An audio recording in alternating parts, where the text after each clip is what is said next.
Welcome to A-Zenith, where we explore life in Dubai one letter at a time. We're unfiltered, unapologetic, and authentic. I'm your host, Bilal Muhammad, and in this episode of A-Zenith, we're diving into A for anxiety. And I'm thrilled to have Anne with me. Anne is an internationally renowned life therapeutic coach with more than 14 years of hands-on experience in the UAE, working with a wide variety of clients in both the corporate world and personal spheres, working across many demographics to foster psychological, emotional, and mental well-being, leading them to greater success and authenticity in their life. Thank you, Anne, for joining us. I'm so glad to have you on the A-Zenith podcast as our guest. Thank you for inviting me. It's lovely to be here. Of course. So do you want to first tell everyone a bit about you, who you are, what you do? So my name is Anne Jackson. I've been in Dubai for 25 years. Dubai is very much my home now. And I've been a therapeutic life coach for 14 of those years. So I do work with everybody who is facing challenges either at work or at home or in life, and it's my job to help you. So you said that you've been in the Middle East for 14 years, is that right? I don't know where I had 14 from. 14 is how long I've been doing this profession. This is my second profession, my third profession. So I've changed professions 3 times and I've loved all of them. I've loved doing all of them. Wow. So what made you get into this? So if I go all the way back, my very first profession, my first degree was in marketing, and I worked in international advertising, and I worked for a really big international advertising agency, which was lovely. And because I do speak like 5 languages, they put me straight into the international part and it was all wonderful. But really, I love the psychological part of it. And I wanted to make a difference. But I kind of, being young and in my 20s, I realized that, selling products won't really make a difference to people. I wanted to make a deeper difference. Yeah. So then I went back to education and I retrained to be a secondary school teacher, and I taught languages. And I also loved that job, loved being in the classroom. But then after a while of that, 10 years of that, I realized that I still wanted to make an even further difference in people's lives, and also realized that I needed to make a difference in the adult lives for the children to benefit. I couldn't just make a difference in the children's lives. So I went back to education again. I restudied and I chose this. And this has been my favorite one by far. Amazing. So I'm so glad. How many languages do you speak? Portuguese, French, Spanish, Italian, English, and I have basic Arabic. Haven't got there yet. Some, very little. Okay. I was just about to say you have to add Arabic to it as well. So obviously, anxiety and kind of mental health in that regard is quite a deep subject and quite difficult to understand and master. So in your experience, has there been a difference between I know you've only done it in the Middle East, but do you think there's been a difference between the Middle East region and people in the Western countries that face things like anxiety? So I explain anxiety in a really, really simple way. Anxiety is the fear of the future. That's why people get anxious. Everybody worries, and everybody worries about passing, an exam, or they worry about passing a driving test, or they worry about doing a presentation the next day. That's normal sort of worry, and you need the adrenaline to keep you going. When that goes more than just worrying about one thing, you turn into worrying about everything, and that's generalized worry, when you're worrying about everything and maybe you have a negative point of view on life and you're just constantly worrying about what's the worst that could happen. Worry is also the fear of the future. It's what can happen. What's the worst that can happen? When worry gets out of hand, it turns into anxiety. So anxiety is when you don't even know what you're worrying about and you don't even know where your fears have come from. And then when anxiety gets out of hand, it turns into panic attacks. So the job is to go all the way back and find out what are your actual fears, your innermost fears, and let's get rid of them so that we get rid of the anxiety. There used to be a notion, and there has been for a very long time, that anxiety is neurological and it's inherited, but it's not. So that's sort of a myth, and it's been debunked. You might be anxious if your parents are anxious, but that's learnt behavior because you were around anxious parents, so you've learnt to be anxious yourself. It doesn't mean we can't get rid of the anxiety. So we say give you tools to cope with the anxiety. I definitely give you tools to cope, but that to me is a short-term view. What I want to do is get rid of the anxiety. Sorry, just a quick question based on that. Do you think that anxiety can manifest in other ways than the ones you've seen, like in the media or kind of around? Anxiety is very jittery and it manifests in many ways, but it's a jittery thing. So you have kind of like pins and needles on your arms. You have butterflies in your stomach. It can get worse. You can have, like end up running to the toilet with diarrhea. You can have headaches. You can have palpitations. It's a very jittery thing, whereas depression is a very still thing. You kind of know which one is which. You can have both, but you know which one is which. So anxiety is very jittery. It's very restless. That's really how it manifests in the physical form. But it can also give you brain fog. It can stop you from thinking properly. It can just stop you from functioning because you're just so jittery. You just can't function. But back to your original question, I went off on a tangent, so sorry. No, that's okay. I am lucky enough to work in the Middle East. And the reason I like working in the Middle East is because I get to work with all the cultures. So I'd probably say that 60% of my clients have an Arabic background, but the other 40 can be from anywhere in the world. And it's really fascinating that I get to work within their cultures and their belief systems. I'm not working in mine because mine has nothing to do with it. So being able to work in different cultures and different belief systems and seeing how people think and seeing how their thought processes work and how they connect the dots and where they're maybe not connecting the dots in the right way for them because it's not making them happy, is brilliant. I think that's brilliant. Whereas if you work in only one country, you tend to see a lot of the time, 80% at least, if not more, of that country's nationality. So I think I would eventually get bored doing that because you're limited. You're only working to one nation, one culture, one set of rules. Yeah. And I like working within all of them. But when I do, so obviously we have to do training. We have to keep up our training. So I will do some in England and they will talk about things like, you know, what is the language we're using? And they're really only talking about English and what words are we using in English? And I'm like, well, wait until you talk about 5 languages, you know, so your scope of the world it's limited to what you have seen of the world, basically, in your experience. So here you get a very big scope of the world. So this might be me overstepping, but I take it you're not a Muslim. So how do you navigate like conversations around stigma and maybe religion and mental health if you have to come across that? No, I'm not a Muslim, but I have been here 25 years. I understand the religion very well. I understand the culture very well. So I navigate it within their cultural system and their cultural understanding. Not necessarily mine had nothing to do. My personal one had nothing to do with it. I have there's one person who gave me a testimonial. It's actually on my Instagram and he's Palestinian and he was like, I love the way that we can just talk to you about the culture and about the religion, about you just understand it all. So it's just having the knowledge to understand it all. Yeah. So how do you make sure that you're constantly like learning or understanding that cultural difference? I have lots and lots and lots of Muslim friends. I'm always with, you know, Arabic people. I've been lucky enough to be invited within the midst of them. That's not always so obvious for a Western woman, but I have lots of Muslim friends and I'm very much in the middle of them.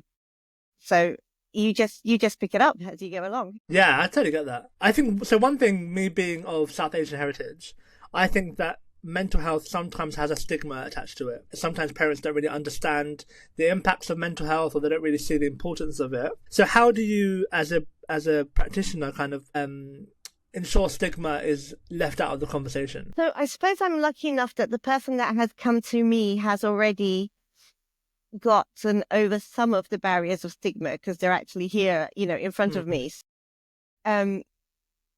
As they go along the process and as they start learning how good it is for them, then the stigma will slowly just drop off. The first step is to actually get here, to overcome the stigma to get here. And obviously the clients that I see have in some part overcome the stigma to get here. But I do say we all have mental health. We all have physical health, all of us. And we've come to accept that we all have physical health and we all have mental health. Like that's just a fact. When we're talking about people use mental health to talk about ill mental health. They're not, because we all have well mental health, but it's just a thing. It all exists. Yeah. Like we can't run away from the fact that we all have mental health. Many, many years ago, if you remember, years, probably your granddad or, you know, in that era, they were actually scared of going to the doctors for their physical health. So they would say things like, no, it's okay, I don't need to go. And they would try and pretend that there's nothing wrong with them physically. Luckily, we have so moved forwards that now people actually go for preventative physical health to make sure that they don't fall ill. Yeah. We're still in the stage where people are saying, no, there's nothing wrong with me. I don't need to go to the doctors to look at my mental health. I would love to get to the place where we're doing the same as physical health. Like now we expect, let's see what's wrong with me with my leg. Why is my leg hurting? Many, many years ago, it's like, let's ignore that my leg's hurting. So that's the place we are in Yeah. with the mental health. It had come so far forward that we can talk about it, but it's like, let's ignore it for a little bit. So I like to Yeah. compare the fact that we all have physical health, we all have mental health. Like it's just a thing, it exists. It's not a stigma to have mental health because we all have it. I have not a question, but I have a thought. The other night, I was in bed and I was fast asleep, and I woke up to my mum in my room, looking very scared and shocked, and like I remember her like shaking me to wake me up. So I at the time thought nothing of it, and then in the morning I went to sleep. But in the morning I woke up and I said to my mum, I said, "What happened? You came to my room last night and you shook me." She goes, "I just heard you screaming, and I heard you shouting in your sleep." And I was really terrified, but then I realized that day I had a very stressful day at work, and I think I had a lot of anxiety about the next day, and I think that manifested really, not badly, but it manifested quite strongly in that thing happening. Do you see things like that happening quite a lot in your work, or is it normally just kind of jittering No, or so that if kind of stuff? when we go to sleep, our unconscious brain will sort out what's happened during the day in our dreams. I mean, that's what it's. We're sleeping and it's Hmm. very, very, very busily working, sorting out everything that's happened in our dreams. If we haven't actually sorted it out ourselves consciously, like we didn't look at it and say, well, that actually has made me a bit stressed or a bit scared or a bit anxious. And why has it made me anxious?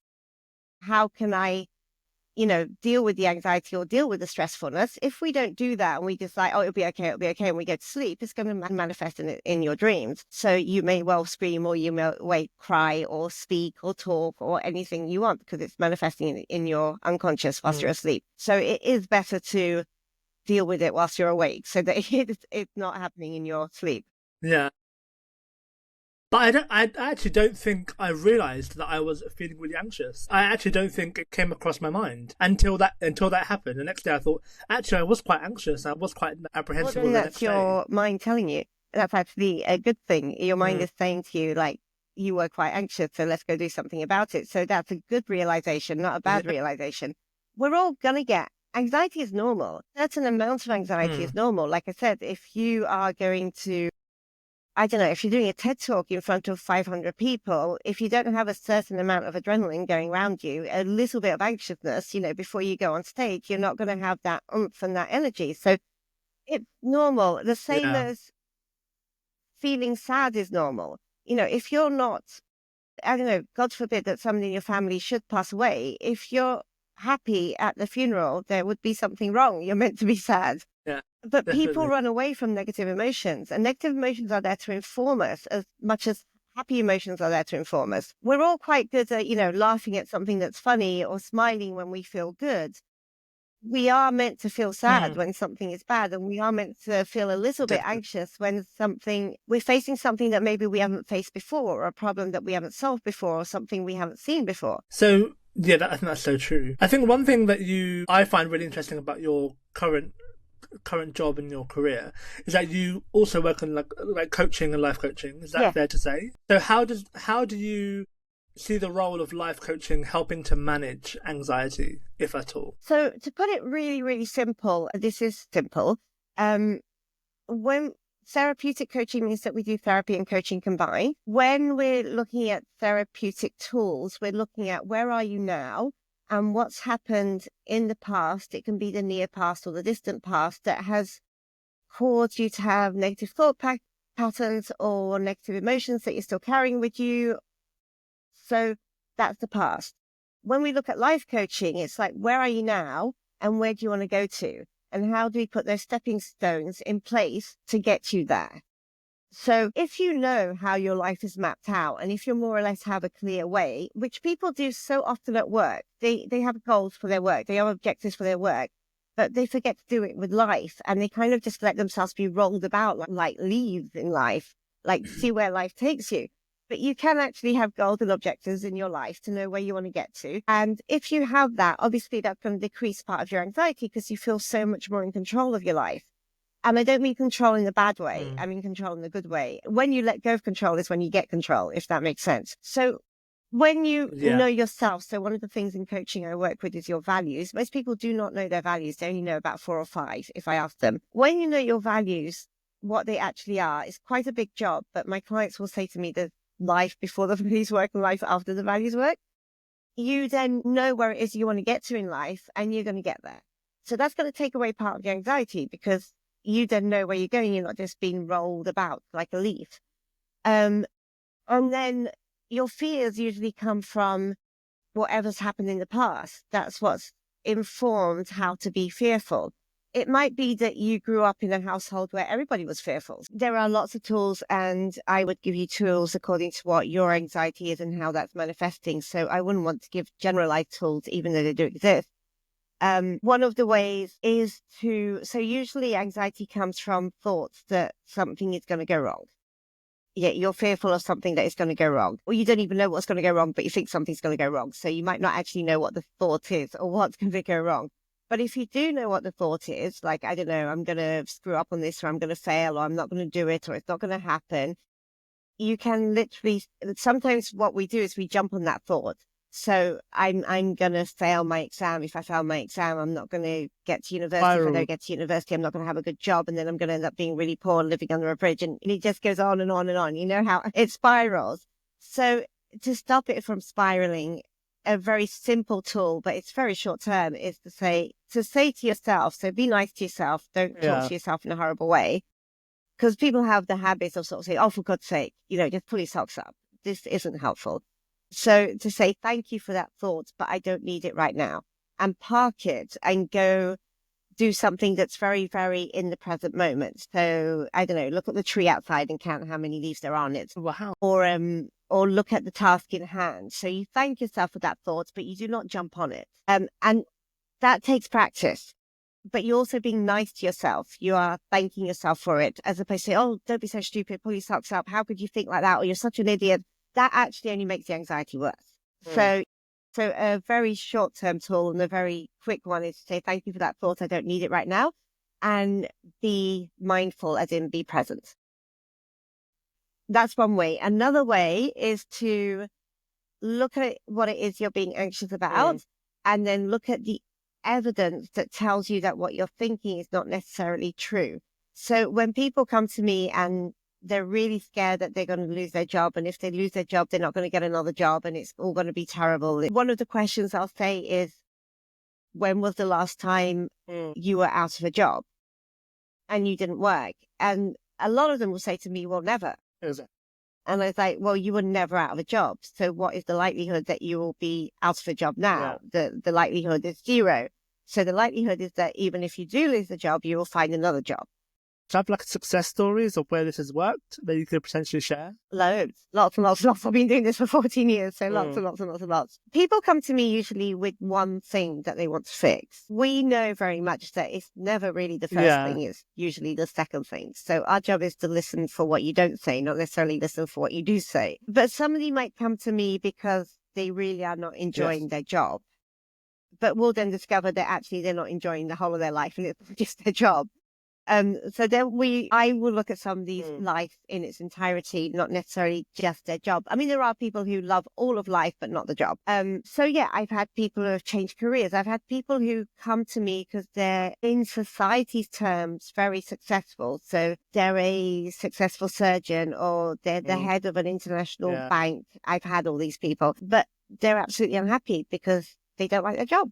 And they're like, but everybody tells me I've got such a great job and I should be really grateful for it. And it's like, it's a great job for somebody who thinks it's a great job, like for somebody who wants to do that. It doesn't mean it has to be a great job for you. And it doesn't mean that there isn't a great job somewhere else for you or a great career somewhere else for you. So let's go look at what you actually, are interested in and where your passion lies. And let's see where we can take that into a career and where your skills are, because skills, though, are very transferable.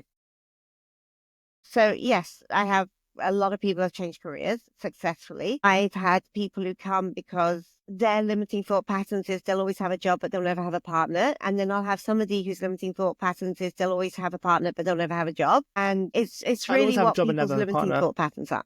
And changing their limiting thought patterns to not limiting.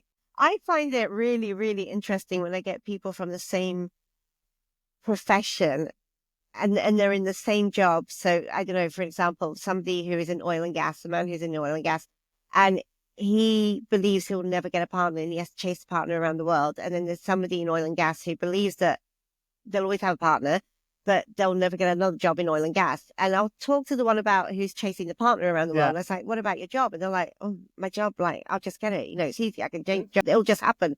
And it really is so much a mentality. It's a state of mind. They're exactly in the same position of the same job, maybe not in the same company. Life is a threat. Which was about anxiety in the workplace. So this is something that I personally have not, I won't say I've dealt with it, but I've seen signs of it, and I've internally myself tried to fix it out and sort it, and within my own mindset to try and make it a bit easier for me to work with and deal with. But how have you seen anxiety impact people in the professional workplace?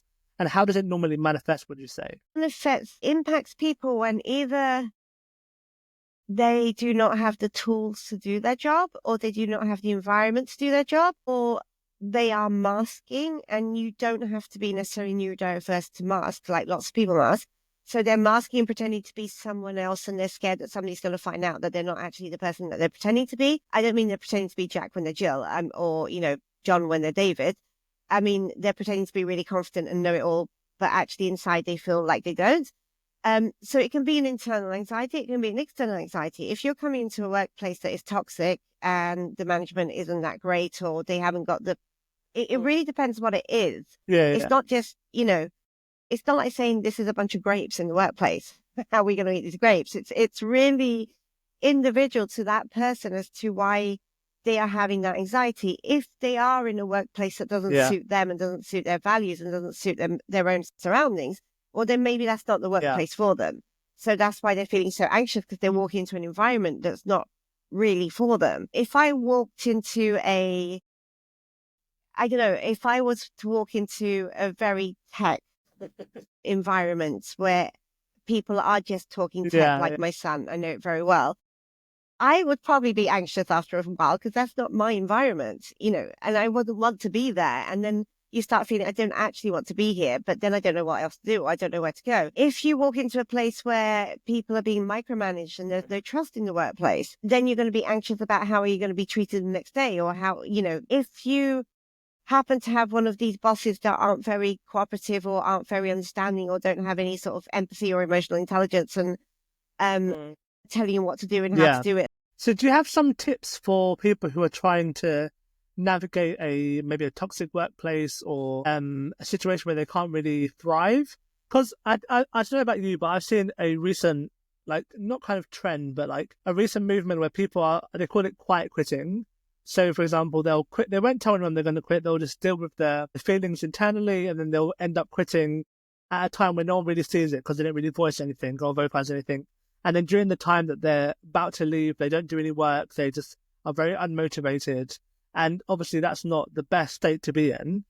So what do you think is a good way to work in an environment where that happens, and how can you deal with that, is my question. I'd be really interested to know how much that person who was doing the quiet quitting had already tried to voice their concerns and had already tried to make a change or a difference, and nothing had really been implemented and nothing had really been done. Then I'd probably say that quiet quitting is absolutely fine, because you're not always going to change other people's behaviors. You can only change your own. So if you do go up to your boss and you say, look, I've got a great idea and I think it would work this way and it'd be brilliant, and they're open to it, fine.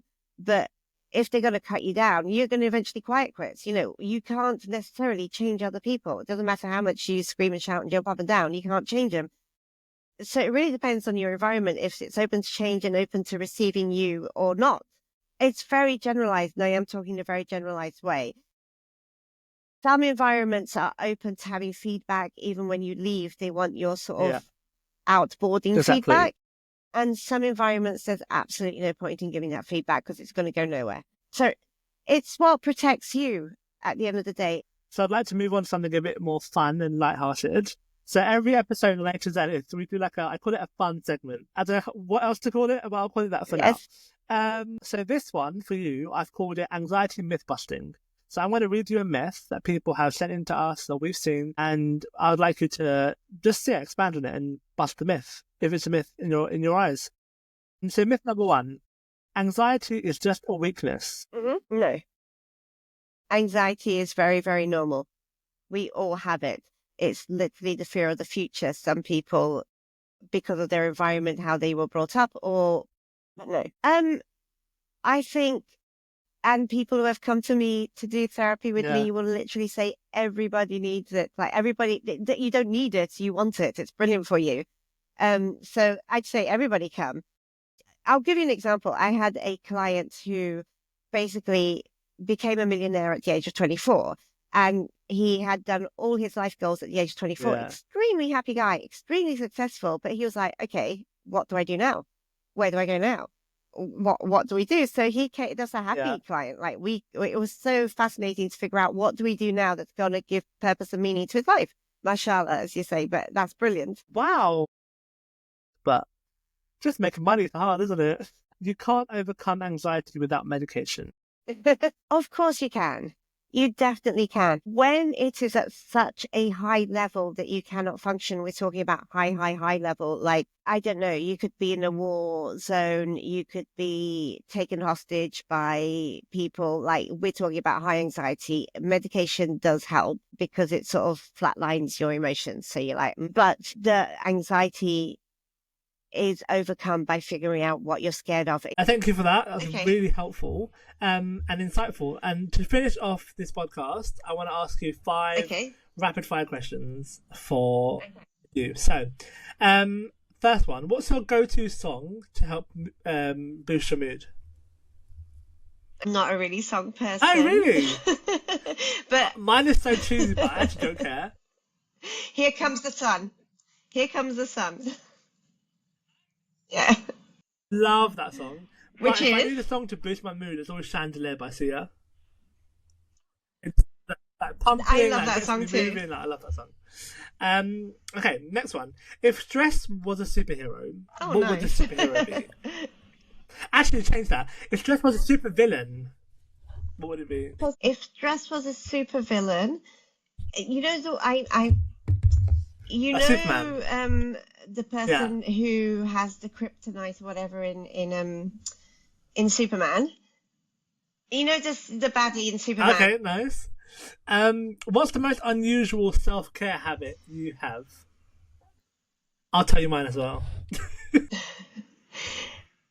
How do I look after my mental health? Animals are absolutely amazing. And I do have animals. So animals are amazing for looking after your mental health. Yeah, honestly, animals. I have 2 dogs, and one of them is actually a therapy dog. So he'll only come if you're crying, and he'll come and sit next to my client if they're crying, so that they can stroke them. And I'll literally just say, buddy, come work. I don't always have to say come work, because the dog will just realize and come and sit there. If you're not crying, he won't come sit there. Oh, cute. So how did that relationship happen? So he got trained as one. So I have 2 dogs. One just is a rescue, and both of them absolutely love my clients. So they always come and greet my clients and say hello. For people who don't like dogs, I put the dogs away. There's a place to put them. But for those who do like dogs, especially teenagers, they love sitting here and just stroking my dogs. It's like, animals are like one of my biggest passions or favorite things. Just have a dog, yeah. But I really think that having like a regimented like routine at bedtime really helps me. So like I have a very regimented thing that I do. Like I do my skincare, I do my I journal every night. I do something like some religious rituals. I pray and I read a prayer. And I think once you do all of those and have that regimented ritual, it really helps you. And I swear by that. Yeah.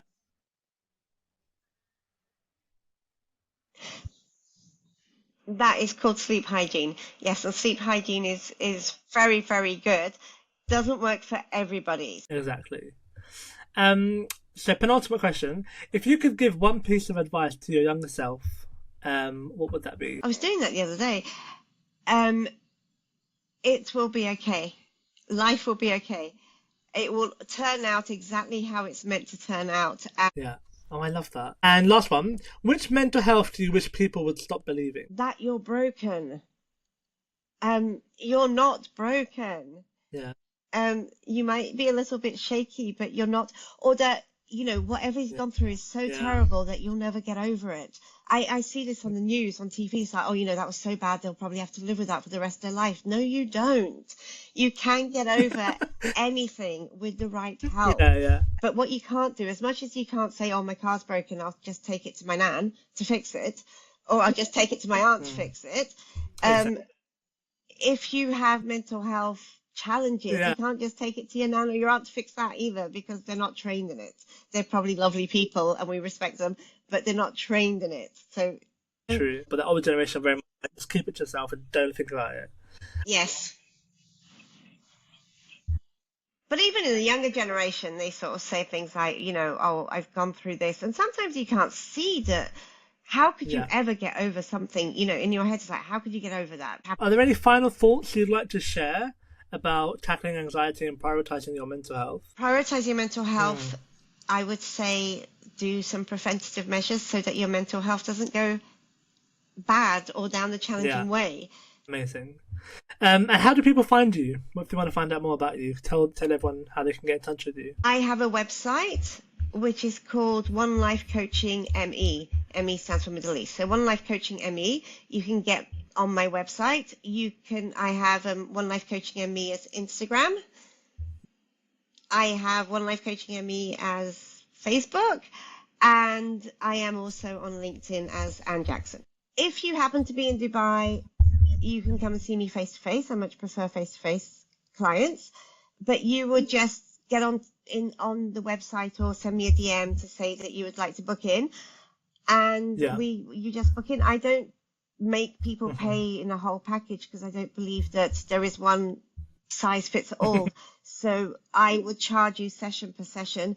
A lot of coaches will charge you in a whole package, so you have to pay for 6, which is good for them, like great. But I was like, no, you might need 4, you might need 12, you might need 8, we don't know. Well, thank you so much for being here today on the A-Zenith podcast. Genuinely such a lovely interview and chatting to you. Really appreciate it. Yeah, to everyone listening, please make sure you subscribe to A-Zenith.